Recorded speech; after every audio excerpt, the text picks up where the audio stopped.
आजचा सवालचे प्रायोजक आहेत कोहिनूर ग्रुप आणि फिनोलेक्स पाईप्स आणि सहप्रायोजक आहेत सर्वसामान्यांची जिव्हाळ्याची बँक राजगुरू नगर सहकारी बँक आणि महाराष्ट्राचा पॉवरफुल बॅटरी ब्रँड ऑटोबॅट आता 5 वर्षांच्या वॉरंटीसह.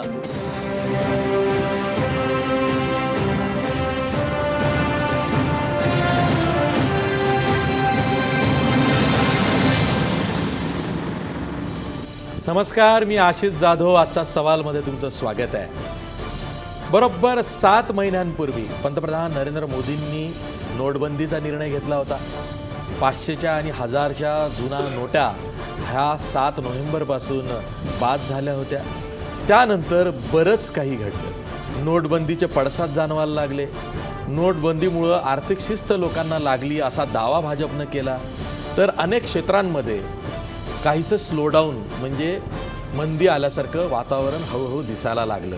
रोजगार नाहीसा होतोय की काय अशी परिस्थिती निर्माण झाली आहे. आणि नोटबंदीमुळं काळा पैसा जो येणार होता तो किती आला याविषयी पंतप्रधान किंवा सरकार किंवा अर्थमंत्री कधी ना कधीतरी लवकरच काही सांगतील अशी अपेक्षा सामान्य भारतीय ठेवून होता. पण त्या उलट पंतप्रधानांनी 2 दिवसांपूर्वी एक खडाजंगी भाषण केलं आणि त्यामध्ये ते असं म्हणाले की काळा पैसा जे बाळगतील त्यांची आता खैर नाही. नोटबंदीतून जी माहिती पुढे आलेली आहे त्या माहितीतून जवळपास 1 लाख बोगस कंपन्यांची नोंदणी आम्ही रद्द केली आहे. कित्येक हजार बोगस कंपन्या ज्या आहेत, शेल कंपन्या ज्या आहेत, त्या आता आम्ही खणून काढणार आहोत आणि ज्यांच्याकडे काळा पैसा आहे त्यांना आम्ही सोडणार नाही आहोत. एवढंच नाही तर ते असंही म्हणाले की जो विदेशात काळा पैसा जात होता त्याचा ओघ आता मंदावलेला आहे. सामान्य माणसाला पुन्हा तोच प्रश्न पडला, एवढी जर का सगळी माहिती पंतप्रधान नरेंद्र मोदी देत आहेत तर मग नेमका काळा पैसा किती बाहेर आला याची माहिती ते का देत नाही, तो आकडा ते का सांगत नाहीत, यावर सरकारही काही बोलत नाही. यावरच आहे आपला आजचा सवाल. आपला आजचा सवाल बघा. नोटबंदीचं अपयश झाकण्यासाठी पंतप्रधानांनी काळ्या पैशाचा धाक दाखवलाय का? या आपल्या आजच्या सवालमध्ये काही महत्त्वाचे मुद्दे दडलेले आहेत ज्यावर आपल्याला सविस्तर चर्चा करायची आहे. मुद्दा क्रमांक 1, बोगस कंपन्यांवर कारवाई करण्याच्या मोदींच्या इशाऱ्यावरून खळबळ उडाली आहे का? मुद्दा क्रमांक 2, नोटबंदीतून किती काळा पैसा बाहेर आला याची माहिती सरकार का देत नाही, आकडा का सांगत नाही? मुद्दा क्रमांक 3, विदेशातला काळा पैसा खणून काढण्यात मोदी सरकार यशस्वी होईल का, हा आशावाद भारतीयांचा अजूनही कायम आहे. मुद्दा क्रमांक 4, नोटबंदीमुळे अर्थव्यवस्थेवर झालेल्या परिणामांची चर्चा सरकार टाळतंय का? शेवटचा मुद्दा क्रमांक 5, नोटबंदी आणि जीएसटीच्या निर्णयांमुळे व्यापारी वर्ग सरकारवर आणि खास करून भाजपवर नाराज होईल का? खरं तर चर्चा अशीही आहे की जीएसटी इफेक्ट नंतर व्यापारी वर्ग हा सत्ताधारी भाजपच्या विरोधात जाऊ नये म्हणून त्यांना काळा पैशाचा, बोगस कंपन्यांच्या कारवायांचा धाक तर दाखवला गेला नाही ना, अशीही चर्चा आहे. आपल्या या विषयावर चर्चा करण्यासाठी आज आपल्यासोबत मान्यवर पाहुणे आहेत. आपल्या स्टुडिओमध्ये आहेत ज्येष्ठ पत्रकार अर्थतज्ञ हेमंत देसाई. त्याचबरोबर आपल्यासोबत काँग्रेसचे ज्येष्ठ प्रवक्ते आमदार भाई जगताप आहेत. आपल्यासोबत बँकिंग तज्ज्ञ विश्वास उडगी आहेत. आपल्यासोबत भाजपच्या वतीनं भाजपचे प्रवक्ते केशव उपाध्येसुद्धा आहेत. तसंच आपल्यासोबत फोर्ट मर्चंट्स वेलफेअर असोसिएशनचे अध्यक्ष अशोक पटेल हे व्यापाऱ्यांचे प्रतिनिधी म्हणून आहेत. मी सर्व पाहुण्यांचं या चर्चेत स्वागत करतो आणि चर्चेला सुरुवात करण्यापूर्वी नेमकं मोदी आपल्या भाषणात काय म्हणाले, पंतप्रधान नरेंद्र मोदी काय म्हणाले ते बघूया. विदेश में काले धन के खिलाफ कार्रवाई का क्या असर हो रहा है, इसकी गवाही स्विस बैंक के ताजे आंकड़ों से मिल रही है. स्विस बैंक ने बताया है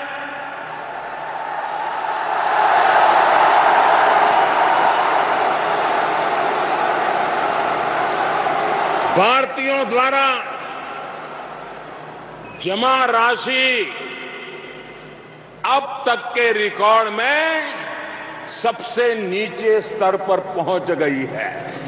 पिछले साल की जो रिपोर्ट अब आई है उसके मुताबिक भारतीयों का जो पैसा वहां जमा है उसमें नया नहीं पुराना उसमें 45% कमी आई है।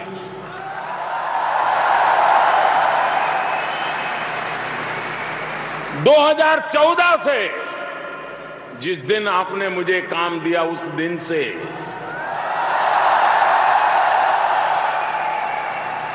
2014 से ही गिरावट का जो दौर शुरू हुआ था वो और तेज हो गया है और आपको जानकर के दुख भी होगा, आश्चर्य भी होगा। 2013 का स्विस बैंक का रिपोर्ट कहता है 42% इंक्रीज था, 42% वृद्धि थी। और भाइयों बहनों, अब से 2 वर्ष बाद जब स्विट्जरलैंड से रियल टाइम डाटा मिलने लगेगा तब विदेश में काला धन जमा करने वालों को और मुसीबत होने वाली है। हे होते पंतप्रधान नरेंद्र मोदी आणि त्यांचे इशारे। मी थेट जातोय भाजपचे प्रवक्ते केशव उपाध्ये यांच्याकडे। केशव उपाध्ये, पंतप्रधानांच्या या भाषणाचा काय अर्थ लावायचा, त्यांचं नेमकं काय म्हणणं आहे असं वाटतंय? आशिष जाधव, पंतप्रधानांच्या भाषणाचा अर्थ आपण जरूर लावूया, त्याची चर्चा आपण इथे करूया नक्की। पण मला खरोखर तुमच्या विषयाचा अर्थ मी लावता दमून गेलो। काय की बाबा काय म्हणे की नोटाबंदीचं अपयश लपवण्यासाठी मुळामध्ये हा निष्कर्ष काढला कोणी? म्हणजे आशिष जाधवांच्या मनामध्ये नोटाबंदीचं अपयश आहे, हे काय सार्वत्रिक नोटाबंदीचं अपयश असू शकत नाही। आशिष जाधव किंवा त्या चॅनलची किंवा विशिष्ट विचारसरणीच्या काही जणांची ही इच्छा किंवा मनस्थिती असू यश शकते काय ते की सांगा। चला अपयश सोडून अपयश आलंय द्या, देशामध्ये। नोटबंदीचं यश काय ते सांगा। नाही सांगतो ना, नोटबंदीचं यश काय ते सांगा। जाधव जर मध्ये बोलणार नसाल तर मी चर्चा करू शकतो। तुम्ही म्हणता अपयश आहे, नाही आहे, तर मग यश काय ते सांगा। होऊ शकत नाही नोटबंदीचं यश मला बरं ठीक आहे, तुम्ही बोला। तुमचं एकदा पूर्ण करा, नाही तर मला पूर्ण करू द्या। असं मध्ये मध्ये तोडून वाक्य कशी बोलता मला जाधव? मी अपयश काय ते सांगितलं, प्रास्ताविकामध्ये अपयश काय ते सांगितलं, 22 वाक्य तुम्ही बोललात मागे। या मला माझी जी मतं आहेत ती मांडू देणार आहात का? दर माझ्या 5 वाक्यांतर तुम्ही 21 वाक्य बोलणार आहात? हे गेल्या वेळी झालेलं आहे प्रकार। नाही आज मला मोजायची नाहीये, मला आज उजळणी करायची नाहीये, बोला। हा मग जी काय माझी मतं आहेत ती माझी मतं मांडू द्या, ती योग्य अयोग्य बाकी तुमचा प्रश्न आहे। मला माझी मतं मांडू द्या ना पूर्णपणे, ते मध्ये का तोडता प्रत्येक वेळी?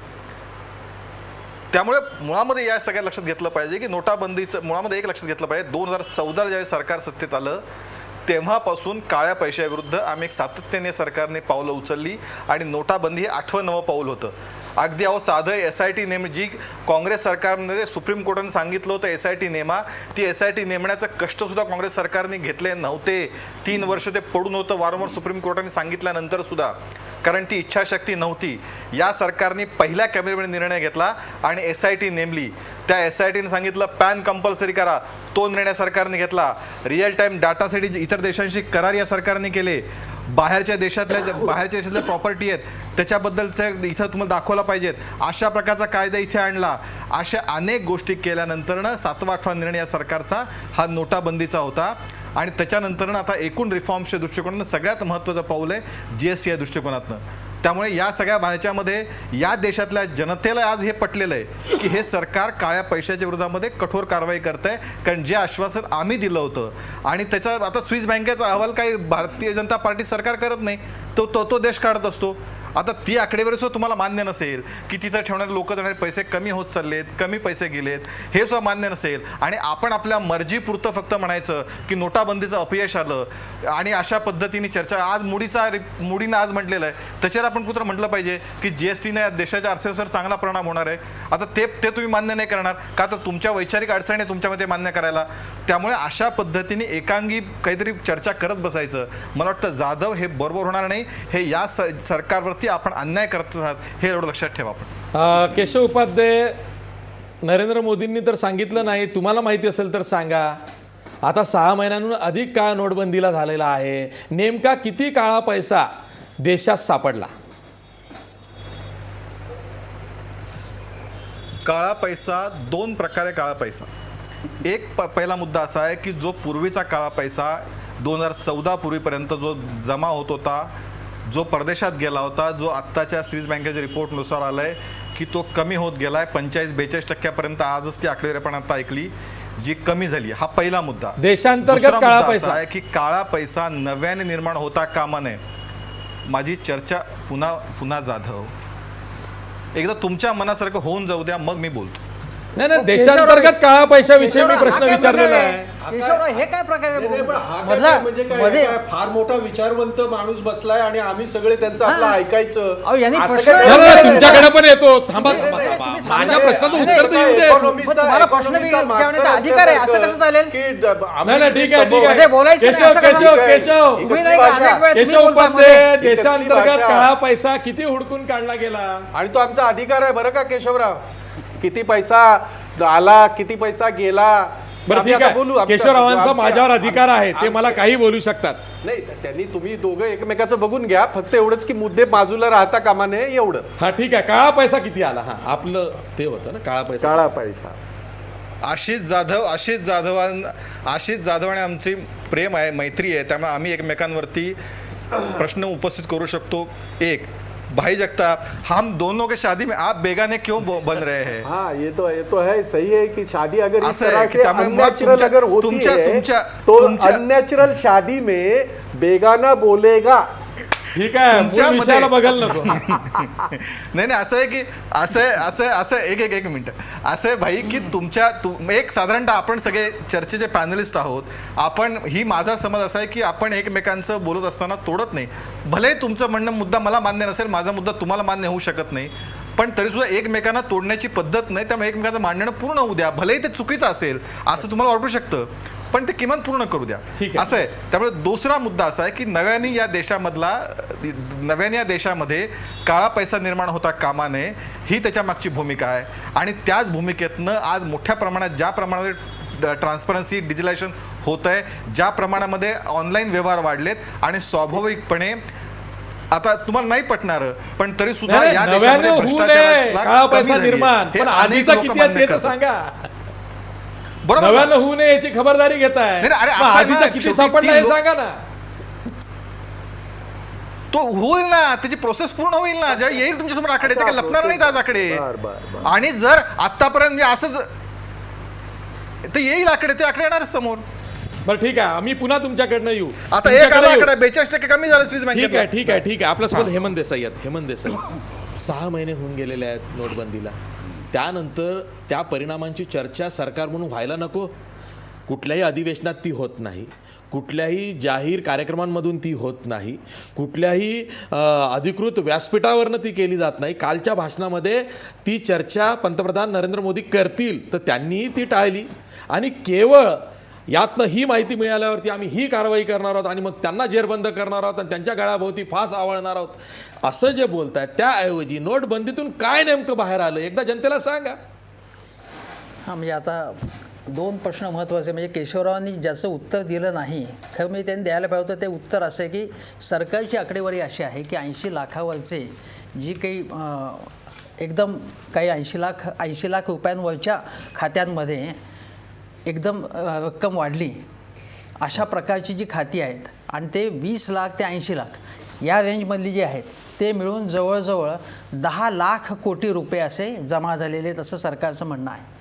आता हे 10 लाख कोटी रुपये जर जमा झाले असतील तर त्याच्या संबंधी काही चौकशी पुढे चालू केली का? तो काळा पैसा आहे का? तर सरकार म्हणते की आता नोटिसा पाठवलेल्या आहेत. नोटिसा पाठवल्याने मग गेल्या 8 नोव्हेंबरला जाहीर झाली नोटाबंदी. त्याच्यानंतर आता इतका काळ झाला, तर नुसत्या नोटिसा पाठवून काय उपयोग आहे त्याचा?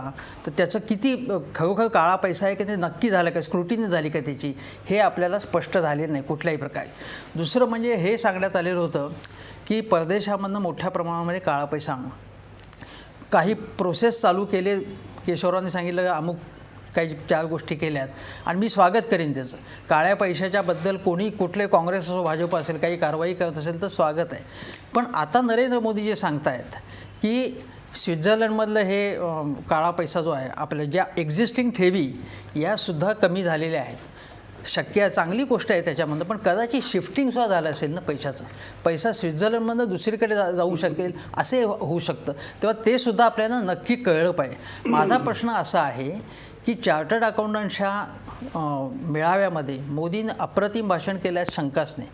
म्हणजे मला वाटतं की नटसम्राटमध्ये म्हणजे गणपतराव बेलवलकर आहेत त्यांच्यासारखंच त्यांनी चांगलं काम केलं, म्हणजे उत्कृष्ट काम केलं. पण त्यामधल्या बऱ्याच गोष्टी ज्या होत्या त्या अरुण जेटलीने अगोदरच सांगितल्या होत्या, पण त्यांनी सांगितल्या का नाही हे सुद्धा लोकांना आठवत नाही. का? कारण हा वन ॲक्ट प्ले जो आहे मोदींचा की सगळ्यांनी समोर बसायचं आणि हे मीच सांगणार, मीच फक्त सगळे निर्णय घेतो हे दाखवायचं. ठीक आहे, ही चांगली गोष्ट आहे, ते काही करत असतील तर चांगली गोष्ट आहे. पण तुम्ही जो प्रश्न विचारताय की काळ्या पैशाच्या संदर्भामध्ये नेमकी काय कारवाई त्यांनी केली, तर नोटिसा पाठवण्याच्या पलीकडे त्यांनी आजतागायत काही केल्याचं आठवत नाही. सराफांच्या संदर्भात जर तुम्ही बघितलं तर ज्या दिवशी नोटाबंदी झाली त्या रात्री म्हणजे 9 वाजता 8 का 9ला भाषण झाल्यानंतर त्या रात्री प्रचंड गर्दी सराफ बाजारामध्ये होती.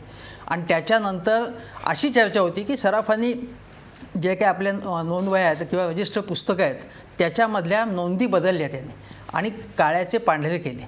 हे जे आहे ते सराफांचा कुठल्या पक्षाशी संबंध आहे मला माहिती नाही, परंतु सराफांच्यावरती कारवाई झाल्याचं काही कळालेलं नाही. सराफांवर इथे फक्त 3% GSTमध्ये 3% कर आहे. मी असं म्हणणार नाही की त्याच्यावरती खूप मोठा कर लावा, कारण खूप मोठा कर लादला तर आपल्याला माहिती आहे की लिबरलायझेशनच्या अगोदरच्या काळामध्ये चोरटी आयात खूप स्मगलिंग खूप मोठ्या प्रमाणात होत होतं. पण सराफांच्यावरती काय कारवाई झाली किंवा GSTच्या अगोदर ज्या प्रकारचे व्यवहार प्रचंड मोठ्या प्रमाणात सेल लागले आणि प्रचंड मोठ्या प्रमाणात व्यवहार झाले. आजही तुम्हाला सांगतो की GST झाल्यानंतर अनेक व्यापारी म्हणजे आता व्यापाऱ्यांचे प्रतिनिधी आपल्याला सांगतीलच, पण माझ्या माहितीप्रमाणे अनेक व्यापारी आता हे जे व्यवहार करत आहेत ते कॅशने व्यवहार करत आहेत. म्हणजे डिजिटल गेलं खड्ड्यात, कॅशमध्ये व्यवहार झाले आणि काळा पैसा मोठ्या प्रमाणात वाढत चालले. याच्यावरती सरकारची नजर आहे की नाही आणि सातत्याने जो काळा पैसा नवा तयार होतो त्याच्यासंबंधी सरकार काय करते.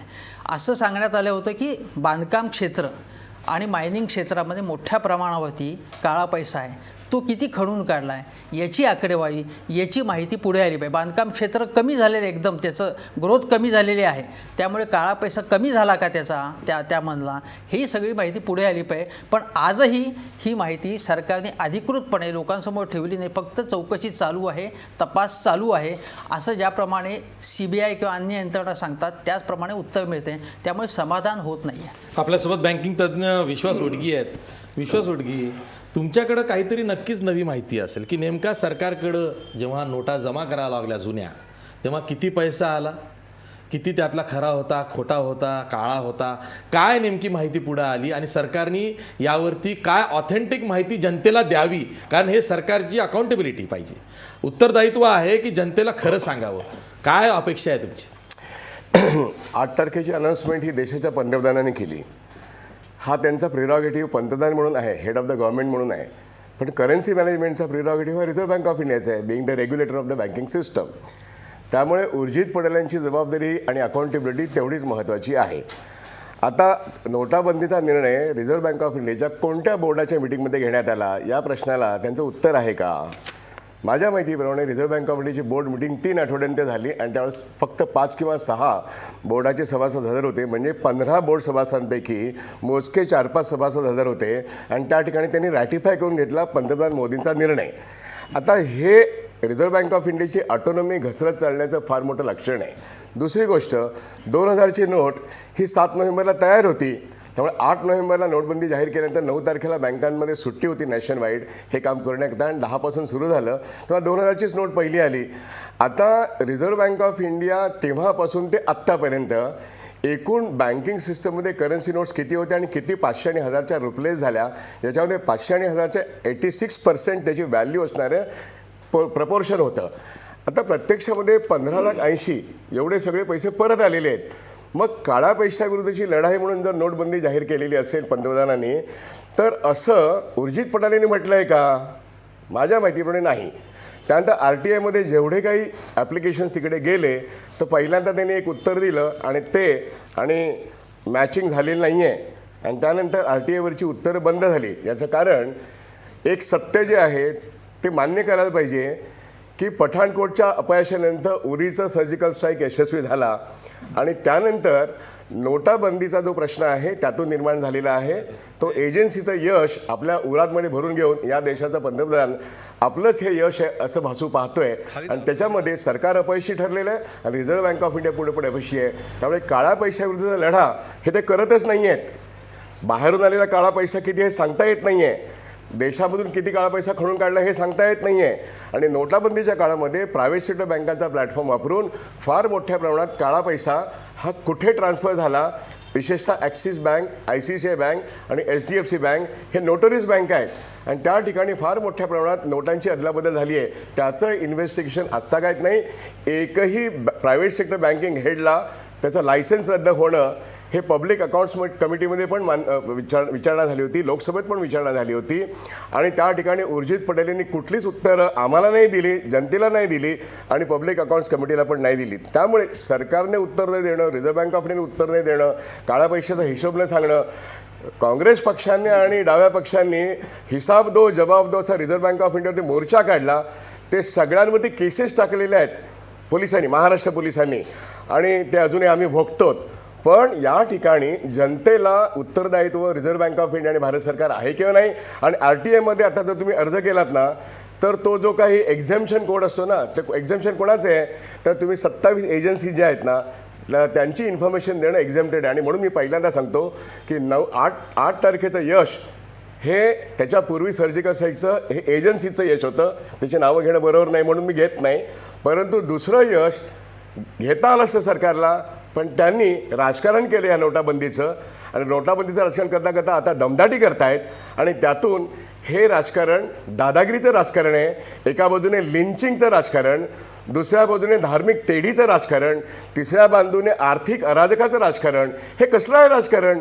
देशाची आर्थिक घडी विस्कटून टाकणारी गोष्ट त्यांनी केलेली आहे. नोटाबंदीनंतर तुम्हाला मी सांगतो 2% GDP कमी झालेला आहे आणि ह्यांनी बजेटच्या पूर्वी एक दिवस जो ज्याला म्हणतो ना सर्वे, त्या सर्वेमध्ये हे सिद्ध झालेलं आहे 2% GDP कमी झाला आहे आणि शेतकऱ्यांच्या हातातला पैसा संपलेला आहे. 70% शेती व्यवस्था उद्ध्वस्त झालेली आहे आणि त्यातूनच आज जो काही संकट आहे, कुठलं संकट आहे की 3 लाख उद्योगधंदे बंद पडले, रोजगार कमी झाला आहे, शेतमालाला भाव येत नाही आहे आणि आमच्या कंत्राटी कामगारांना त्याचा रोजगार बुडलेला आहे. तुम्हाला मी सांगतो भारतीय मजूर संघाच्याच एका युनिटने सांगितलं की जवळजवळ 28 लाख रोजगार बुडालेला आहे. मी तर सोडून द्या, मी तर बोलेनच, कोट्यवधी रोजगार बुडाले असं मी म्हणणं आणि त्यांच्या स्वतःच्याच एका संघटनेने म्हणणं फरक आहे. आणि म्हणून आज सगळेजण मान्य करतायत की भारतामध्ये रिसेशन टाईप आणि क्रायसिस टाईप अशी आर्थिक व्यवस्था चाललेली आहे आणि हा नोटाबंदीचा इफेक्ट आहे. हे सरकारचं पूर्ण पैसे आहे आणि ते लपवण्याकरता ते कुठलीच गोष्ट सांगत नाही आहेत आणि त्या ठिकाणी त्या RTIमधलं एक्झेम्पशनचा क्लॉज वापरला जातोय. हे लोकांच्या अभिव्यक्ती स्वातंत्र्यावर तर गदा येतच आहे पण विचार स्वातंत्र्य आणि माहिती स्वातंत्र्यावरती पण गदा येते आणि हे मला सांगायचे जाणीवपूर्वक ते माहिती लपवतायत आणि सरकारचं अपयश हे अपयश आहे ते झाकण्याकरता दमदाटी करतायत आणि व्यापारी वर्ग गुजरातमध्ये, सुरतमध्ये, अहमदाबादमध्ये, बडोद्यामध्ये मोठमोठे मोर्चे निघत आहेत आणि मुंबईच्या मार्केटमध्ये सुद्धा या GST विरोधामध्ये व्यापाऱ्यांचे मोठमोठे मोर्चे येऊ घातलेले आहेत. ठीक आहे, हा परसेप्शनचा भाग आहे. म्हणजे मोदींनी इतकं चांगलं भाषण केलं की काळा पैसा बाळगणाऱ्यांची आता खैर नाही. हे जे भाषण आहे, हा जो मुद्दा पकडून मोदींना कशी देशाला आर्थिक शिस्त लावायची आहे असं ग्लोरिफाय करायचं की दुसरीकडं मोदींच्या भाषणाचा अर्थ असा काढायचा की मोदी नोटबंदीनंतर जे काही पडसाद उमटतायत त्यापासून लक्ष विचलित करतायत का, उलट याविषयी तुम्ही कसलाच विचार करू नका, कसलाच आवाज उठवू नका म्हणून धाक दाखवतायत असा अर्थ काढायचा. 2 परसेप्शनचा भाग आहे. एक केशव उपाध्यायांना वाटतंय की भाजपचं जे परसेप्शन आहे ते पुढे गेलं पाहिजे आणि काँग्रेसचं जे परसेप्शन आहे की मोदी धाक दाखवतात ते बाहेर येता कामा नये. खरंच काँग्रेसला असंच वाटतं? आशिष असं आहे की आता सगळ्यांचं ऐकलं, आम्हालाही थोडासा वेळ दिला तर बरं होईल. म्हणजे केशवरावांना ते जमणार नाही किंवा त्यांना ते पचणार नाही पण ते खरं आहे. देसाई म्हणाले ते एक वाक्य फार छानच आहे, मला आवडलं ते. एक पात्री नाटक काय असतं आणि ते किती यशस्वी होतं ह्याचं मूर्तिमंत ते त्यांना उदाहरण. जमलंय भाई, ती आणि किमया ते जमली आहे. म्हणून त्याचं कौतुकच करतोय, ह्या गोष्टीचं कौतुक. उगीच डोनाल्ड ट्रम्पने त्यांना एवढी गळाभेट दिलेली नाही. हो नाही, ते झाली ना ती गळाभेट. काय नाही काय ते मी आता तो आज विषय नाही, तो घ्या एकदा. असं आहे की दुसऱ्या दिवशी गळा आवडला ना त्याने, ते आपले सगळे ते विजाचे सगळे त्याने मान्यच केलं, बादच केलं ना. काय जाऊ दे आता, तो आज विषय नाही. आता आवडलाच की तर काय. केशवराव म्हणाले की काँग्रेसने 3 वर्षामध्ये जे केलं नाही. आता असं आहे की 3 वर्षामध्ये लोकपाल कुठं बसला, 3 वर्षामध्ये CVC कुठं बसला, 2 वर्ष तर बसला नव्हता. आणि CVC जो बसला, सेंट्रल व्हिजिलन्स कमिशनर, त्यांचा रिपोर्ट यांच्या सरकारचा 3 वर्षामध्ये ह्या देशामध्ये 70% भ्रष्टाचार वाढलाय. हा काँग्रेसने सांगितला नाही, हा भाई जगताप म्हणत नाही, CVCचा कमिशनर म्हणतोय, यांचा कमिशनर म्हणतोय. बरं, आता आणि त्यांनी नेमलेला आणि 2 वर्षांनी नेमलेला नाही. म्हणजे हे जे सांगतात आहेत ना की SIT नाही हे केली, अहो तुम्ही भाषण करण्यामध्ये फार एक्सपर्ट हो. 100 दिवसामध्ये मी या वाणेन मी त्या वाणेन 56 इंचाची छाती आणि तेवढा ते जे सगळं जे काय सांगितलं ते 100 दिवस तर गेलेच. माझा साधा प्रश्न असा होता किंवा आहे, त्यावेळेला जे काय आकडेवारी विकिपीडिया सांगत होता त्या काळ्या पैशाच्या बाबतीमध्ये, हे घेऊन हेच फिरत होते. हे केशवराव आणि हे त्यांचे नटसम्राट हेच घेऊन फिरत होते आणि हेच लोकांना सांगत होते. आणि हे नटसम्राट हे सांगत होते, ये सब मैं 100 दिन में लाऊंगा. बरं, ते तर नाही झालं. इथे जे काय मिळालं, समजा जे घबाड मिळालं, जे नोटाबंदीमुळे घबाड मिळालं, ते काय ते एकदा सांगा ना. आता 2000 आपण 17ला आलो, 2019ला आता निवडणूक आहेत म्हटल्यावर जर यंत्रणा तुमची GST लावण्यासाठी तुमची यंत्रणा तत्पर होती 3 महिन्यामध्ये, तर याच्यामध्ये तर 6-8 महिने होऊन गेले ना हो. याच्यावर तर तुमची यंत्रणा कितीतरी तत्पर असायला पाहिजे, कारण देशाचा प्रश्न आहे, देशाच्या काळ्या पैशाचा प्रश्न आहे. खरे काळा पैसेवाले बरं जे पकडले गेले, चला बाकीचं जाऊ द्या. यांच्या काही मंत्र्यांचे काही जे पैसे पकडले गेले, काय झालं त्याचं सांगितलं, त्याचं तर काहीच अजून. म्हणजे महाराष्ट्रात, देशात असे अनेक लोकांचे, मग त्याच्यात काँग्रेसचे का असेना, समजा त्यांच्या म्हणण्याप्रमाणे, त्याचं काय झालं आम्हाला अजून माहीत नाही आहे. दुसरं महत्त्वाचा प्रश्न असा आहे की हा आम्ही आरोप करत नाही आहे की नोटाबंदीनंतर ज्या दिवशी नोटाबंदी झाली त्याच्या दुसऱ्या दिवशी मनमोहन सिंगांचं भाषण तो सगळ्या जगाने ऐकलं आणि ते आहे.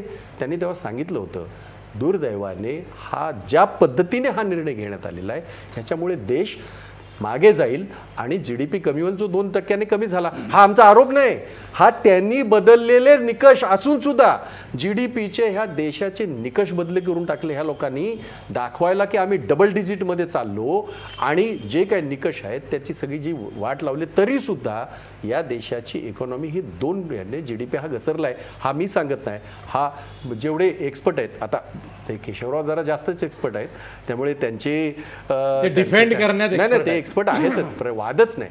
आणि म्हणून या देशात डिफेंडर आहेत, ते डिफेंडर आहेत. पण आता काय झालंय माहितीये, लोकांनी पहिल्या वर्षी विश्वास ठेवला. देशाच्या पंतप्रधानांच्या वाक्चातुर्य त्यांच्यामध्ये आहे प्रचंड.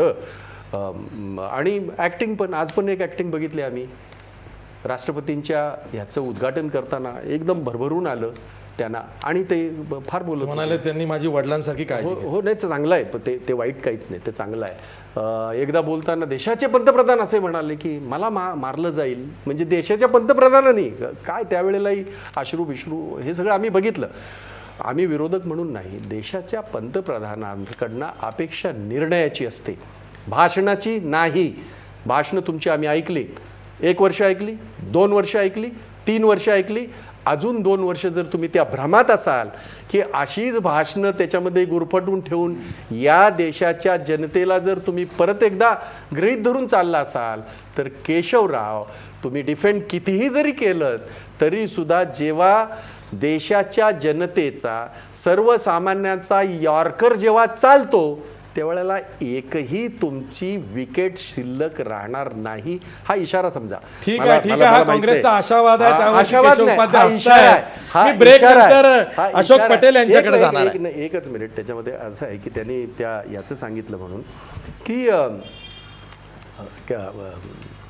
आमचे मित्र मोदगी जे म्हणाले, आता आम्ही कामगार क्षेत्राने पूर्णतः शेतकरी आंदोलन आम्ही पूर्ण पाठिंबा दिला. आम्ही सगळे आणि त्याच्यामध्ये ते स्वतः सदस्य आहेत, मी सुद्धा सदस्य आहे त्याचा. देशाच्या पंतप्रधानांनी 3 वर्षामध्ये किती वेळा संसदेमध्ये देशाचे पंतप्रधान संसदेमध्ये त्यांनी भाषण असं उभं राहून केलंय तर ती मोजता येतील, आपल्याला प्रसंग मोजता येतील.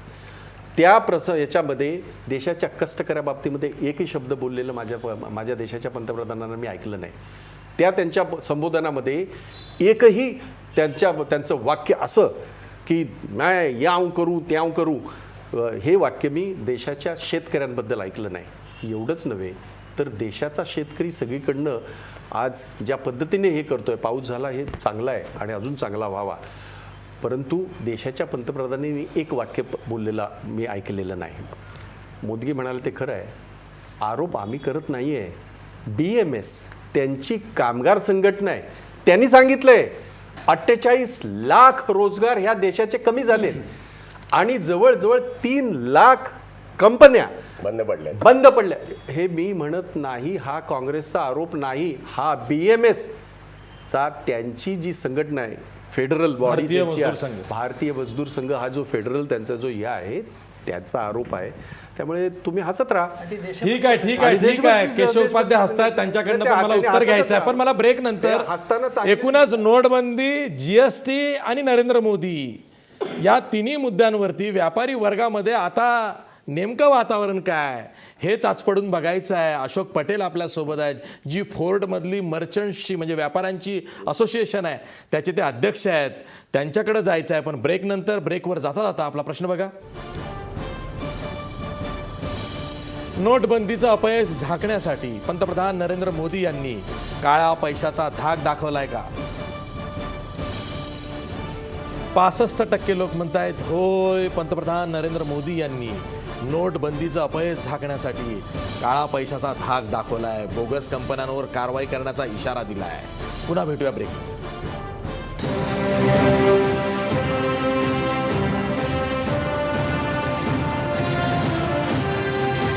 ब्रेक नंतर पुन्हा तुमचं स्वागत. आपल्यासोबत फोर्ड मर्चंट्स असोसिएशनचे अध्यक्ष अशोक पटेल आहेत, जे व्यापाऱ्यांचे प्रतिनिधी आहेत.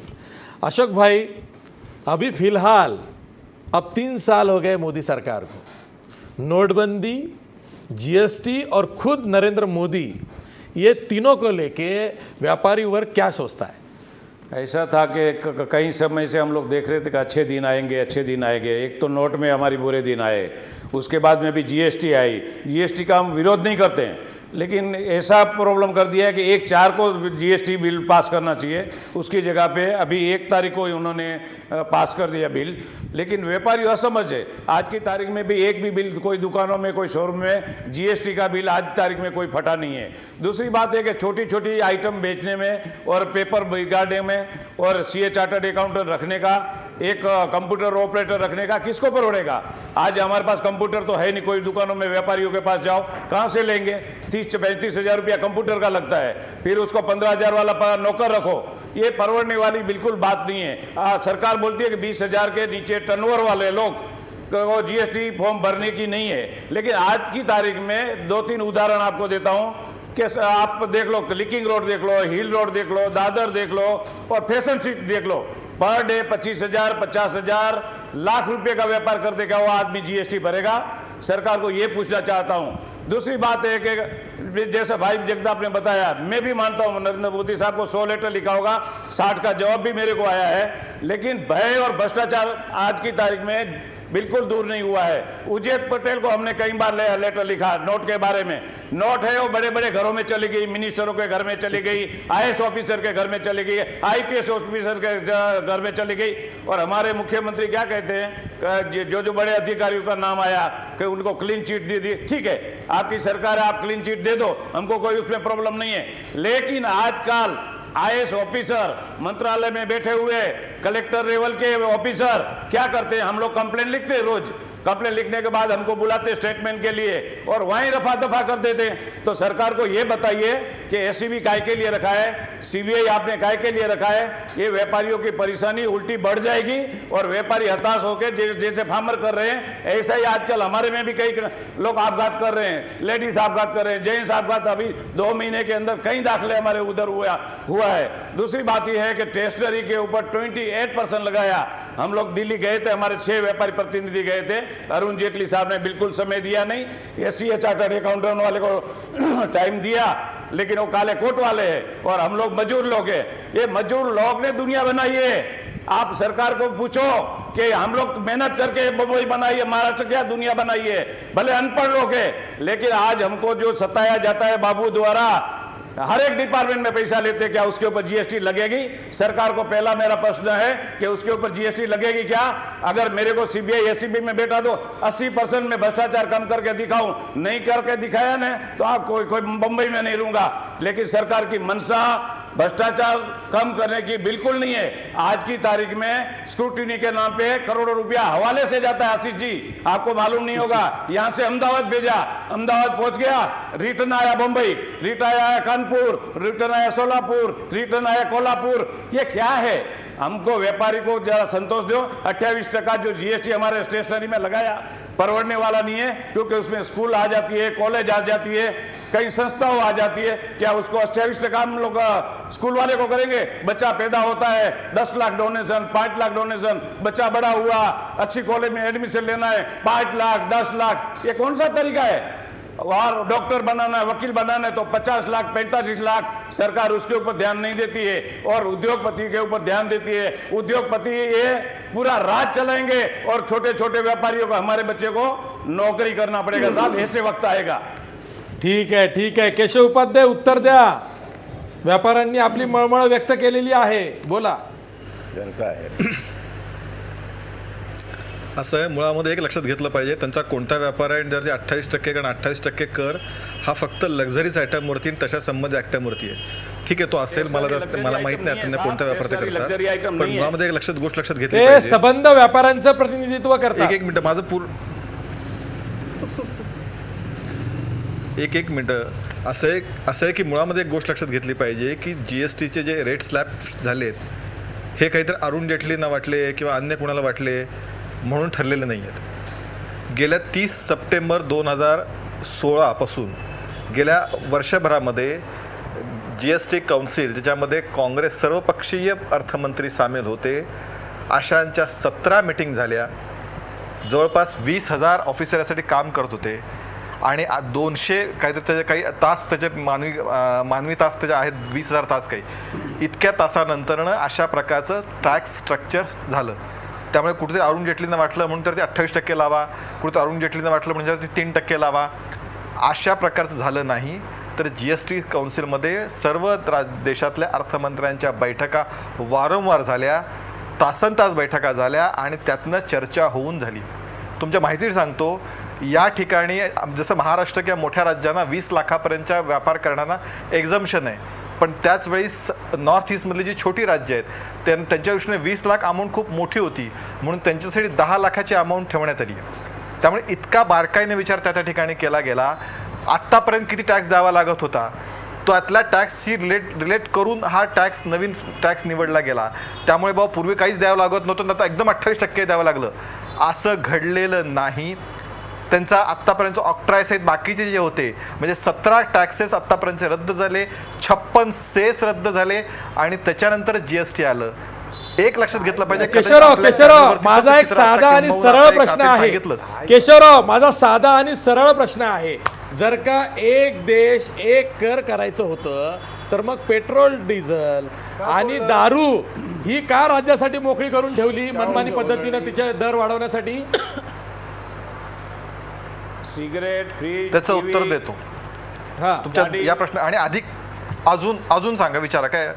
नाही हे एवढं बोला जाता, उसको लग्जरी बोला जाता. साहब कार है, फ्रीज है. केशवराव, माझा प्रश्नाचं उत्तर द्या. दारू, पेट्रोल, डिझेल यावरती तुमच्या प्रश्न राज्य सरकार कर आकारेल असं का? तुमच्या प्रश्नाचं उत्तर देतो. दोन प्रश्न आहेत. एक प्रश्न असा की ह्यात एकच स्लॅब असायला हवी होती. एक देश, एक बाजार, एक टॅक्स, ऐवजी हे 4-5 स्लॅब का ठेवल्या? पहिला मुद्दा. आणि दुसरा मुद्दा तुमचा की दारू किंवा काय इतर स्लॅबचं विचारलंच नाही. 5, 12, 18, 28 विचारलेलं नाही. एक्झाम का केलं? पेट्रोल, डिझेल आणि दारू मी देतो ही राज्यासाठी का मोकळी ठेवली? या निमित्ताने या निमित्ताने मला उत्तर देऊ द्या ना. त्यात काय, दोन्ही प्रश्न उत्तर देतो ना. बरं ठीक आहे. अहो, आम्ही तुम्हाला लघु असं आहे. उत्तर विचारलं, तुम्ही सविस्तर उत्तर देता. पहिला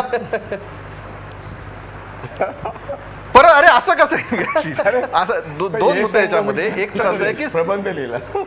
गरिबा भाई असं काय तुमच्याकडनं शिकतोय भाई मी. बरं ठीक आहे. केशव तुम्ही निबंध लिहा. केशवराव मी काही बोललो नाही. केशवराव तुम्ही निबंध लिहा. बोला. बरं आहे का. असं आहे की या देशामध्ये गरिबांसाठी आवश्यक असणारं मीठ आणि मोठ्यांसाठी असलेली आवश्यक गाडी यांचं एकत्रित टॅक्स एकच टॅक्सने देणं हे बरोबर असणार नाही. मीठ आणि मिठाईवरचा टॅक्स एक असता कामा नये. त्यामुळे स्वाभाविकपणे देशाचं एकूण जे चित्र आहे, इतक्या प्रकारे देशामध्ये लोक राहतात, त्यामुळे त्यांनी वेगळ्या पद्धतीत टॅक्स स्लॅब ठेवला. पहिला प्रश्नाचं उत्तर. दुसऱ्या प्रश्नाचं उत्तर असं आहे की त्या राज्यांना अधिकार देण्यामागचा हेतू एवढाच आहे की एखाद्या राज्यामध्ये जर एखाद्या नैसर्गिक आपत्तीमुळे त्या राज्याला वेगळं उत्पन्न वाढवण्याची संधी असली पाहिजे. या भूमिकेतनं काही गोष्टी याच्या बाहेर ठेवलेल्या आहेत. कदाचित पुढच्या काळामध्ये, म्हणजे आज ते मांडलं सुद्धा, नितीन गडकरींनी सुद्धा मुद्दा उपस्थित केला आहे, कदाचित पुढच्या काळामध्ये पेट्रोल डिझेलचे रेटसुद्धा येऊ शकतात. पण आत्ता सुरुवातीच्या काळामध्ये त्या राज्याला काही वेगळं उत्पन्न जर वाढवायचं असेल, काही नैसर्गिक आपत्ती आली, अशा वेळी जर काही हवं असेल तर त्यासाठी ती सोय करून दिलेली आहे. हे त्याचं उत्तर आहे. हा केशवराव, मूळ प्रश्नाचं उत्तर राहिलंय. व्यापाऱ्यांमध्ये एकूणच नोटबंदी, जीएसटी आणि नरेंद्र मोदींच्या कार्यपद्धतीला घेऊन जी नाराजी आहे त्याबद्दल देतो. एक छोटासा गोष्ट असं आहे की व्यापाऱ्यांमध्ये, म्हणजे आता मला वाटतं इथं आपल्या बँकेचे अधिकारी, युनियनचे लोक बसलेत, या 1 जुलैच्या पूर्वी अशा प्रकारचं एक वातावरण काही जणांनी ठरवून केलं गेलं. त्याचं आत्ता काही नाही सांगितलं पण की 1 जुलैनंतर या देशामध्ये 1 जुलै जशी उजाडेल तसं या देशामध्ये अराजकता माजेल. बघा कसा गोंधळ उडणार. आज 3 जुलैची संध्याकाळ आली, 1 गुजरातचा मोर्चा सोडला तर या देशामध्ये कुठेही घटना व्यापाऱ्यांची घडली नाही. कुणीही गुजरात मध्ये घडली आहे, हे विशेष आहे की आपणच अशा प्रकारचं ठीक. मेला अहो, सहिष्णुतेचं उदाहरण आहे की जर तिथल्या लोकांना वाटलं तर ते येऊ शकतात रस्त्यावरती. म्हणजे इथं निवडणुका आहेत, लक्षात घ्या. स्वागत केलं पाहिजे की गुजरात मध्ये सुद्धा स्वातंत्र्य गुजरातच्या बातम्या दाबल्या असू दे ना, एकच मिनिट. त्याचं टॅकल करू आम्ही. एक लोकांचं मिनिट समजावू. मला फक्त इथे एका ठीक आहे, गोष्टीचा ठीक आहे. उल्लेख करायचा आहे. तो असा, हे कसं राहतं माहितीये, बोला. हे एक प्रशिक्षण आहे केशवरावांना. किती ठासून बोलले. गेल्या सप्टेंबर पासून 20,000 तास घालवले. अहो, अख्ख्या वर्षाचे तेवढे तास होत नाहीत. अहो, 2 वर्षाचे तेवढे तास होत नाहीत. मी काय आता आपण सांगितलं बोलतोय. आणि त्यामुळे नाही मी तुमच्या- आम्ही बोललो नाही, केशव, हे तुम्ही बोललो होता. नाही, तुम्ही बोललात. मानवी आवड लक्षात घ्या. ही तुमची मानवी पद्धत आवड. सांगितली. भावना लक्षात घेऊन घ्या. भावना भावना लक्षात घ्या म्हणताय. भावना लक्षात आल्या. हा, भावना. भावना तुमच्या भाई, भावना मी हो तो बरोबर आहे. समझ रहे मी हैं. बरोबर आहे. मानवी केशवराव तास शब्द भावना प्रयोग हो करतो तो मी. समझ रहे हैं. मी शब्द परंतु मानवी तुमच्या तास. भावना करत असताना तुम्ही मानवी तुमची तास जी लक्षात घ्या. पद्धत आहे की ठास विरेटून बोला, मानवी जोरदार तास. बोला आणि ते लोकांवर हे करा, तर ते तसं नाहीये. वस्तुस्थिती आहे. आणि त्यामुळे तशी गोष्ट नाहीये. जीएसटीच्या बाबतीमध्ये मानवी तास. आम्ही काँग्रेस म्हणून एका बाबतीमध्ये याच गोष्टीवर आमच्या 3 ज्या गोष्टी होत्या त्याच्यातली ही महत्वाची गोष्ट होती की जीएसटीला कॅपिंग असली पाहिजे 18%ची. ही आमची महत्वाची मागणी होती, जी आता नटसम्राटांनी ऐकली नाही, तुम्ही ऐकली नाही. नटसम्राटांनी त्यांना ते करायचंच होतं आणि आपण ते केलं. आणि त्याचे जे एक देश एक टॅक्स असायला पाहिजे ह्या मताशी आम्ही तेव्हाही होतो, आजही आहोत आणि पुढेही राहणार आहोत. फक्त तो अयोग्य नको ही भूमिका जी आमची होती ती आजही कायम आहे, भविष्यात सुद्धा कायम राहील. राहिली गोष्ट, आम्ही जो काय म्हणतोय तो बाजूला ठेवा 1 मिनिटापुरता विषय. व्यापारी जे काय म्हणत आहेत, व्यापारी जो म्हणतोय तो ह्या 3 दिवसामध्ये उद्रेक कुठेच होऊ नये, आम्ही त्याचं अजिबात समर्थन करणार नाही. आपल्या पद्धती आहेत, आपल्या अडचणी आहेत, आपण त्या याच्यासमोर मांडा.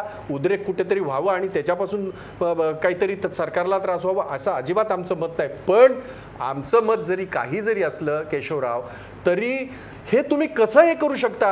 414 रुपयाचा सिलेंडर आज 681 रुपये झाला.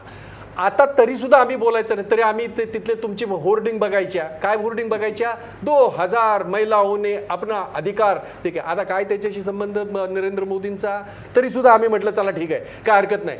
अहो, तुम्ही आम्हाला डिजिटल, तुम्ही आम्हाला बाकीचं सगळं जे सांगताय ते तेव्हाही सुरू झालं. आणि आपल्या माहिती करता हे जे सगळं याच्याचं जे हे आहे, आधार कार्ड असेल किंवा डिजिटलायझेशन आहे, याला सगळ्यात पहिला विरोध नरेंद्र मोदींनी केला होता आणि नंतर सुषमा स्वराज यांनी केला. या दोघांनीही केला. ह्या सगळ्याच गोष्टीला विरोध केला होता, जे आज त्याच्याचं रात्री 12 वाजता देशाच्या संसदेमध्ये जे हे करून घेतलं, त्याचं पाठ थोपटून घेतली सगळ्यांकडनं. आणि जे काय आता भाषणं आम्ही जे ऐकतोय ते त्यांना करायचंच होतं. त्याचं कारण 3 वर्षाचं अपयश त्यांना झाकायचं आहे, पण ते झाकलं जाणार नाही. हा मी विरोधक म्हणतोय म्हणून नाही, काँग्रेसवाला म्हणून म्हणत नाही. ज्या व्यापाऱ्यांसाठी आपण म्हणत आहात ते व्यापारी म्हणत आहेत, ज्या घटकासाठी तुम्ही म्हणत आहात, ज्या कष्टकऱ्यासाठी जे आम्ही म्हणत आहोत, जे आम्ही त्यांचं नेतृत्व करतो, तो कष्टकरी बोलतोय, जो शेतकरी बोलतोय आणि सर्वसामान्य बोलतोय. तुम्ही कितीही जरी एक ब्रेक घेणार आहोत. ब्रेक नंतर तरी सुद्धा हेमंत देसाई आणि विश्वास उटगी यांच्याकडे जाणार आहे. ठीक आहे. काँग्रेस विरुद्ध भाजप हा वाद नकोय, तो सुरूच राहणार आहे. 2019च्या निवडणुकांपर्यंत तो सुरू राहणार आहे. मी एक ब्रेक घेणार आहे. ब्रेकवर जाता आपला प्रश्न बघा. नोटबंदीचं अपयश झाकण्यासाठी पंतप्रधान नरेंद्र मोदींनी काळा पैशाचा धाक दाखवलाय का? 70% लोक म्हणतायत होय, पंतप्रधान नरेंद्र मोदींनी नोटबंदीचं अपयश झाकण्यासाठी काळा पैशाचा धाक दाखवलाय. पुन्हा भेटूया ब्रेक.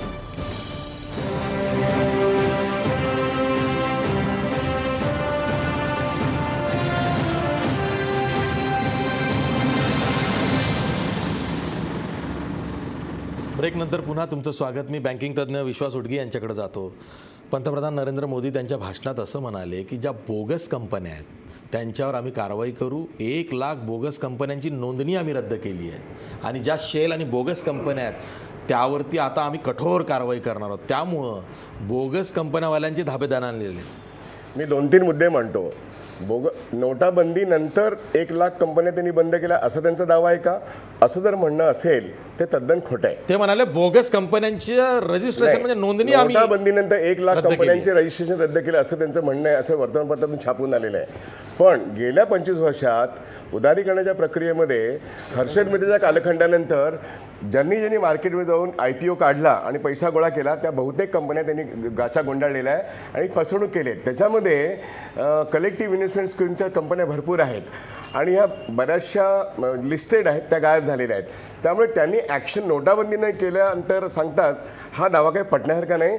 हे सेबीने गेले काही वर्ष विशेष करून मनमोहन सिंगांनी हा जो काही विशेष करून पोस्ट लिबरलायझेशन 2000 नंतर जे काही कारवाई केली आहे त्यातून सेबी भक्कम करण्याचा प्रयत्न केलेला आहे.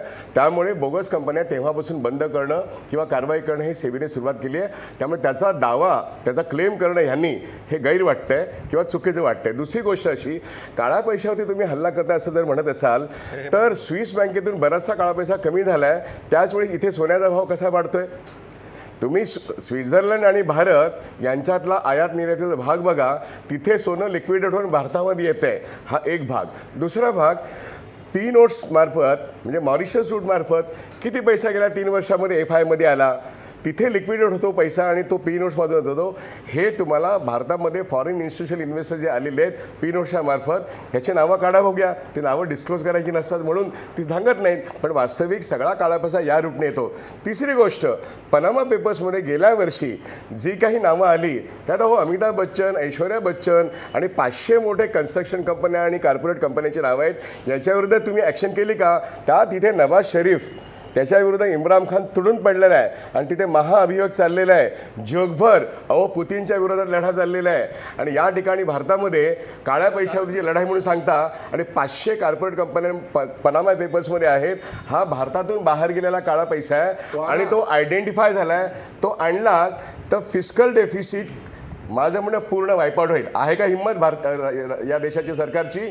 फिस्कल डेफिसिट या देशाचं आणि सर्व राज्य सरकारांचं वाईपआउट होऊ शकेल एवढा काळा पैसा विदेशात गेलेला आहे आणि तो या देशाच्या शेतकरी आणि कामगारांच्या संपत्तीतून लुटलेला पैसा आहे. तो वापस आणा बघूया. केशव आणि ती हिंमत उपाध्ये, नाहीये. विदेशातला काळा पैसा कधी येईल? देशांतर्गत काळा पैसा सोडून देऊया, तो सापडेलच कधी ना कधी, पण विदेशातला कधी? नाही 100% मुळात लक्षात घेतलं पाहिजे. जणू हा जो लाखो करोड रुपये बाहेर गेले, हे गेले वर्षानुवर्ष जात आहेत. हे गेल्या 2 वर्षात जणू काय अशा प्रकारे आपण चर्चा करतो की आत्ताच गेल्या वर्षानुवर्ष उलट्या 2 वर्षामध्ये कठोर कारवाई केल्यामुळे त्याचा प्रतिबंध बनला. मी पहिला दोन गोष्टी म्हणून तर सुरुवात सांगितलं की 2 प्रकारचा काळा पैसा आहे जो याच्या पूर्वी झाला होता निर्माण, त्याला अटकाव, तो परत आला पाहिजे, त्याला आला पाहिजे, आणि दुसरा नवीन निर्माण होता कामा नये. या दोन्ही आघाडीवरती आपल्याला काम करावं लागेल. रेरासारखं विधेयक आणलं जे मधल्या काळामध्ये, म्हणजे घराच्या बाबतीमध्ये मगाशी एक उल्लेख हेमंत देसाईने केला की इतकी मोठ्या अकाउंटमध्ये अशा प्रकारचा काळा पैसा आला. दुसरं घराच्या बाबतीतलं विधेयक आहे की ज्यातनं एक अशा प्रकारे काळा पैसा किंवा रोखीचा पैसा हातात आहे म्हणून काही जण रात्रीतनं जे बिल्डर बनले होते ते या सगळ्यातनं बाहेर पडतात, ज्यातनं खऱ्या अर्थाने जो बिझनेस करणार आहे तोच या उद्योगामध्ये राहील. त्यामुळे ठोस पावलं ही आणि सातत्याने उचलू लागतील आणि ती उद्याच्याला येऊन बघा आम्ही याच्यावर कारवाई केली. अनेक अशा प्रकारे देशाशी आपले करार आहेत की ज्यातनं आपल्याला नावं आजही जाहीर करता येणं शक्य नाही आहे त्या देशाशी असलेल्या करारामुळे. त्या करारामध्ये बदल करावे लागतील आणि ही सगळी प्रक्रिया ही अशी लगेच काल आता 2 वर्ष झाली तुमच्या सांगा काळा पैसा कुठे, अशा पद्धतीची भाषा न वापरता मुळात असं आहे की जर 1 लाख कंपन्या जर पंतप्रधान सांगत असतील, ठीक आहे तुमच्या म्हणण्यानुसार काय उडगींच्या म्हणण्यानुसार 50,000 असतील असं गृहीत धरू, उडगींना नसेल मान्य, पण जर तशी कारवाई झाली असेल तर त्याचं स्वागत केलं पाहिजे का त्याच्यावर धमकीच्या हिशोबात बघितलं पाहिजे? आज या महाराष्ट्रामध्ये आपण छगन भुजबळ आज जे अटकेत आहेत त्यांनी अशाच प्रकारच्या कंपन्या, शेअर कंपन्या होत्या त्या सगळ्या की ज्यातनं अशा प्रकारे पैसा फिरवला गेला. असे अनेक किस्से आशिष जाधव आपण इतरच ऐकतो पुण्यात कसं काय फिरवलं. त्यामुळे जर अशा कंपन्यांच्यावर जर कारवाई होत असेल तर मला असं वाटतं स्वागत केलं पाहिजे. आणि ही काळ्या पैशाची लढाई आहे, अनेक टप्पे गेल्या 2-3 वर्षात झालेत आणि पुढच्या काळात आपल्याला पाहायला मिळतील. आणि नक्की जी तुम्हाला आशा आहे की पैसा भारतात आला पाहिजे तो दिवस सुद्धा नक्की येणार आहे. ठीक आहे, शेवटी हेमंत देसाई समाप्त करा. दोनच उदाहरणं देतो. एक विजय मल्ल्याचं काय झालं, त्यानंतर PACLचं काय झालं, सहाराचं काय झालं आणि आता लेटेस्ट पॅन कार्ड क्लबचं काय झालं. पनामा हा सर्वात मोठा आहे. पण ठीक आहे, आपण आणखीन एक आजचा सवाल करू या विषयावरती, पण शेवटी समाप्त करा हेमंत देसाई. ठीक आहे, पुढे करू, एकदा डिबेट करू. यांच्या काळातलं म्हणतोय मी. गोष्ट म्हणजे छगन भुजबळांचा जो उल्लेख केला तो ठीक आहे, पण नितीन गडकरींनी शेवटच्या पर्वामध्ये, मी जेव्हा UPAच्या शेवटच्या पर्वामध्ये सांगितलं होतं की मी जर आलो निवडून, आम्ही निवडून आलो तर इन्कम टॅक्सवाला तुम्ही याद राखा, म्हणजे तुमचं आम्ही बघून घेऊ तुमच्याकडे, असं थेटपणे त्यांनी धमकावलेलं होतं, असं छापून आलेलं होतं. आणि नितीन गडकरींच्या संबंधित सुद्धा काय काय आलेलं होतं हे आपल्याला माहिती आहे, ते जाऊ देत. मुद्दा असा आहे की ज्या कंपन्या बोगस, या कंपन्यांचा उल्लेख झालेला आहे, त्या अशा बोगस कंपन्या म्हणजे ज्यांनी भांडवल उभारणी केली आणि त्यानंतर पोबारा केला, इंडियन एक्सप्रेसने त्यासंबंधी मोठी सिरीज केली होती. या बेपत्ता कंपन्यांवरती मोठ्या प्रमाणावरती मोहीम सुरू झाल्यानंतर सेबीने अत्यंत कठोर कारवाई त्यांच्यावर सुरू केली आणि त्यापैकी काही कंपन्या बंद करण्यात आल्या. पण या ज्या रजिस्टर ऑफ कंपनीच्या अंतर्गत ज्या कंपनी कामकाज खात्याने नोटिसा पाठवलेल्या आहेत या कंपन्यांना, त्यापैकी काही सगळ्याच कंपन्या बोगस किंवा बदमाशी करणाऱ्या असतील असं नाही. काही कंपन्यांमध्ये व्यवहारच काही होत नाहीत. त्यामुळे त्या ज्या कंपन्या व्यवहार करत नसतील त्या आम्ही बंद केल्या, म्हणजे काहीतरी ठोस कारवाई केली, ते काळे व्यवहार करत होते म्हणून आम्ही त्यांना सुळावर चढवलं असं म्हणण्याचं कारण नाही. हा शुद्ध बकवास आहे. दुसरी गोष्ट म्हणजे, महत्त्वाची गोष्ट म्हणजे परदेशामधला जो काही पैसा जो तयार होतो आहे, इकडनं जो हवालामार्फत पाठवला जातो आहे, केवळ मॉरिशस नाही अनेक देशांच्या संदर्भात करार केलेले आहेत. पण कराराचं फलित जे आहे फक्त स्वित्झर्लंडमधलं सांगितलेलं आहे. बाकीचे अनेक देश जे आहेत त्या देशामध्ये जे इथनं अनेक बेटांवरती आपला पैसा जातो, त्यामध्ये काय नेमकं शिजलेलं आहे, नवीन पैसा जातो आहे काय, येतो आहे किती, यासंबंधी कुठलीही गोष्ट सांगण्यात आली नाही. माझ्या मते असं आहे की GDP मनमोहन सिंगांनी सांगितलं, त्यांचा अंदाज थोडा 0.5% कमी झाला, म्हणजे थोडासा चुकला असं म्हणता येईल, कारण 1.5% GDP कमी झाल्याची आकडेवारी 2016-17च्या ह्याच्यामध्ये आहे. पण त्याचवेळी रोजगार जो मोठ्या प्रमाणात कमी झाला, शेती क्षेत्राची संपूर्णपणे वाट लागली, असंघटित क्षेत्राची वाट लागली. हा सगळा जो आहे जे नकारात्मक चित्र जे आहे ते लोकांसमोर जाता कामा नये, पॉझिटिव्ह चित्र गेलं पाहिजे, म्हणून आपण काहीतरी कारवाई करतो आहे असं दाखवण्याचं याच्यामध्ये एक आभास उत्पन्न करणं असेल तर त्याच्यामधनं लोकांचं हित साधणार नाही. काळ्या पैशाविरुद्ध भारतीय जनता पक्षाने कठोर कारवाई खरोखरच करावी आणि त्याच्यामध्ये स्वकीयांची सुद्धा गय करू नये अशी अपेक्षा आहे. सगळ्यांना न्यायबुद्धीने भागावं. आणि माझा वेळ संपला आहे. मी सर्व पाहुण्यांचे आज आभार मानतो. आज माझा वेळ खूप ओव्हर झालेला आहे. माझा आज वेळ खरंच ओव्हर झालेला. मी पुन्हा एकदा ही चर्चा घेणार आहे. आज मी इथंच थांबतो. सर्व पाहुण्यांचे मी आभार मानतो. जाता जाता आपला प्रश्न बघूया. नोटबंदीचं अपयश झाकण्यासाठी पंतप्रधान नरेंद्र मोदींनी काळ्या पैशाचा धाक दाखवला आहे का? 72% लोक म्हणतायत होय, पंतप्रधान नरेंद्र मोदींनी काळा पैशाचा धाक दाखवला आहे. लोकांना असंही म्हणायचं आहे की आता काळा पैशाचा आकडा एकदा जाहीरच करा. नेमका किती काळा पैसा तुम्ही हुडकून काढला? कारण त्यासाठी नोटबंदी लागू करण्यात आली आणि नोटबंदी लागू झाल्यानंतर लोकांचे हाल झालेत. लोक बोलले नाहीत पण लोकांचे खूप हाल झाले हे सरकारही काही प्रमाणात मान्य करतं. अशा वेळी ज्यासाठी केला होता हा अट्टहास तो आकडा तरी निदान सांगा अशी लोकांची माफक अपेक्षा आहे. ती पूर्ण होत नाही. आज इथंच थांबूया. पाहत राहा महाराष्ट्रावर.